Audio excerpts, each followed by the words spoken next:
আমি এ পর্যন্ত ঢাকায় আসার পরে ২ বার ফোন হারাইছি।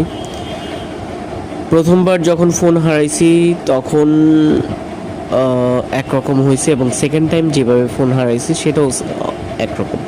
এবং এছাড়া অনেক মানুষের ফোন নিয়ে যে দেখছি। তো আমি আসলে আপডেট কাহিনীটা বলতে চাচ্ছিলাম। আপডেট কাহিনীটা হইতেছে, যখন আমি ফোনটা হারাই তখন আমি বাসেই ছিলাম। ফোনে হোয়াটসঅ্যাপ করছিলাম আমার বসকে যে ফোনে চার্জ নাই, প্রায় ২-৩% চার্জ ছিল। আমি এটাকে ব্যাটারি সেভিং মোডে রাখছিলাম। তো যখন আমি কথা বলি তখন হয়তো তারা খেয়াল করছে যে ফোন বা কীভাবে রাখছি ওইটা। আমি যখন হইতেছে আগারগার শিশুবেলা থেকে হইতেছে বাসে উঠলাম, আর কিছু লোক বাসে উঠলো হচ্ছে ৬০ ফিটের এদিক থেকে। তো তারা অনেক, মানে একসাথে প্রায় ৫ থেকে ৬ জন। তো নর্মালি এটা হইতেই পারে, অনেক মানুষ যাত্রী হিসেবে ওঠে। তো আমি একটু সারাদিন তো একটু কাজে ছিলাম, ব্যস্তই ছিলাম সারাদিন, একটু ক্লান্তও ছিলাম এবং একটু অন্যমনস্কও ছিলাম। তো কথা যখন শেষ হয়েছে আমার বসের সাথে, তখন আমি ফোনটা পকেটেই রাখি এবং আমি বারবার জানালা দিয়ে তাকাচ্ছিলাম যে আসলে আমি আমার গন্তব্যে পৌঁছাইছি কিনা, মানে আগারগা নামবো আমি, আগারগা পৌঁছাইছি কিনা এটা বারবার একটু খেয়াল করতেছিলাম। তো যখন ওই লোকগুলা ৬০ ফিটের এদিক থেকে উঠলো বাসে, তো বিষয়টা তো নর্মালি ছিল। তা আমি যখন আগারগা চলে আসার কাছাকাছি চলে আসার পরে নামবো, তার আগে মানে ওই মানুষগুলো কিভাবে দাঁড়াইছে সেটা একটা যদি বর্ণনা দেই। একজন দাঁড়াইছিল আমার সামনে, যে হইতেছে মানে আমাকে ঘিরেই দাঁড়াইছিল, আমার একদম সিট ধরেই দাঁড়াইছিল। আর ২-৩ জন দুই পাশে সিরিয়াল করে একদম মুখের কাছাকাছি ছিল ২ জন, এবং একদম গেটে ছিল ২ জন, আর আমার সামনে ছিল একজন। টোটালি ৫ জন, আরও একজন হয়তো বা ছিল তাদের সাথে, মানে সবাইকে তো আর বোঝা যাচ্ছে না যে তাদের দলের কিনা, অন্য লোকও থাকতে পারে। তো এর মধ্যে কয়েকজন লোকই, মানে সামনের সিটে যারা বসেছিল তারা অলরেডি নেমে গেছে, আমি ছিলাম একটু মাঝামাঝি সিটে। তা আমি যখন উঠে বলতেছি বাবা নামবো, নামার আছে, আমাকে নামায় যাও। তা আমি বলে নামতে যাব, এই সময়ে পাশের সিটে যিনি, ওনাকে আমি বললাম ভাই একটু জায়গা দেন, আমি নেমে যাই। আমি নামতে যাচ্ছি, আমি সামনে চলে গেছি। সামনে চলে যাওয়ার পরে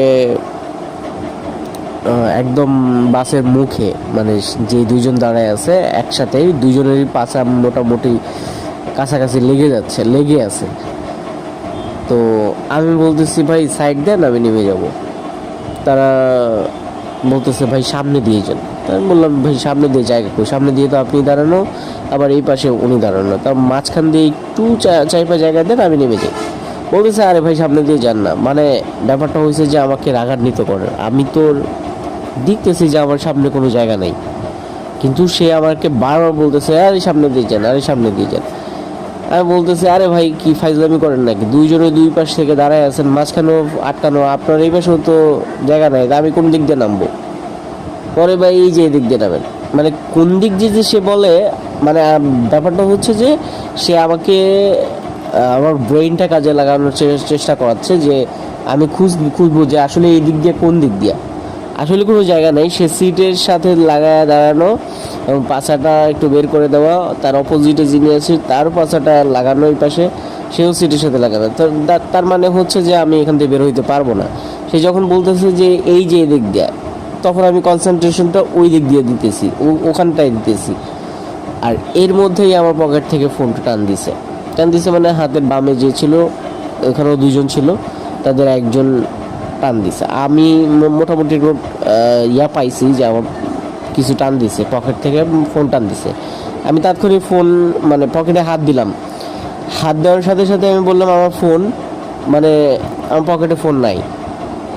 তখন মানে চারপাশে খুঁজতেছি আমি, এর মধ্যে ওই গেটে যেই একদম গেটের সিঁড়িতে যেই ২ জন দাঁড়ানো আছে, তারা বলতেছে যে ভাই এই যে দৌড় দিছে, নেমে দৌড় দিছে। এখন আমিও বাস থেকে নেমে সামনে তাকাইতেছি, দেখি যে কেউ নাই ওখানে, হুদ্দাই। তার মানে হইতেছে যে বাসে যারা ছিল তাদের কাছে এই ফোন তখনও ছিল। তো আমি আফসোস করতেছিলাম, আসলে ফোন হারাইলে তো আফসোস হয়, আফসোস করতেছিলাম যে আসলে বাসে যদি সার্চ করতাম তাহলে হয়তো পাইতাম।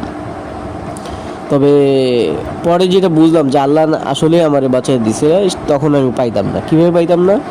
কারণ হচ্ছে যে আগারগাঁও যে জায়গাটা, এখানের যে সিগন্যালটা, এখান থেকে মহাকালী বাড্ডার দিকে যে গাড়িগুলো যায় মানে বিজয় সরণি হয়ে, এই জায়গাটা দেখবেন যে একটু অন্ধকার টাইপের। এখানে খুব বেশি মানুষজন নাই বা আলো নাই বা কিছুই নাই। তো যদি আমি কোনোভাবে বাসের দরজা লক করে সার্চ করতে থাকতাম, এরা দেখা গেল যে ওই জায়গাগুলোতে গিয়ে বলতো, আরে ভাই শুধু শুধু ডিস্টার্ব করতেছেন কেন, আমাদেরকে ইয়ে করতেছেন কেন, অন্তত ওই 5-6 জন বলতো। বলে দেখা গেলে একটা মারামারির সৃষ্টি করতো, করে আমাকে নামায় নিয়ে ওরা সহ নেমে যাইতো। কারণ বাসে থাকলে তো অন্য মানুষও প্রথম দিকে কথা না বললেও যখন মারামারি লেগে যাইতো তখন কেউ না কেউ প্রতিবাদ করে আসতে পারতো। সো তারা করতো কি, একটা ঝামেলা লাগাই দিয়া আমার সাথে, এই বেটা তুই শুধু শুধু আমাকে হ্যারাস করছ বা এরকম টাইপের কিছু একটা বলে আমাকে ওই অন্ধকারে নামায় আরও মারধর করে হয়তো মানি ব্যাগ টানি ব্যাগ যা আছে সবই রেখে দিত। আমি আসলে পাইতামই না, কারণ আমি ওই দিন একা ছিলাম।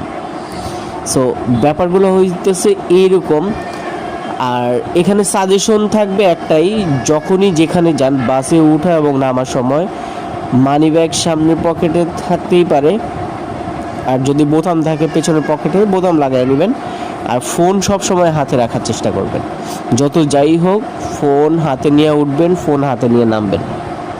এরকম অনেক অনেক ফোন নিয়ে যাওয়ার আমার সামনে থেকে নিয়ে গেছে।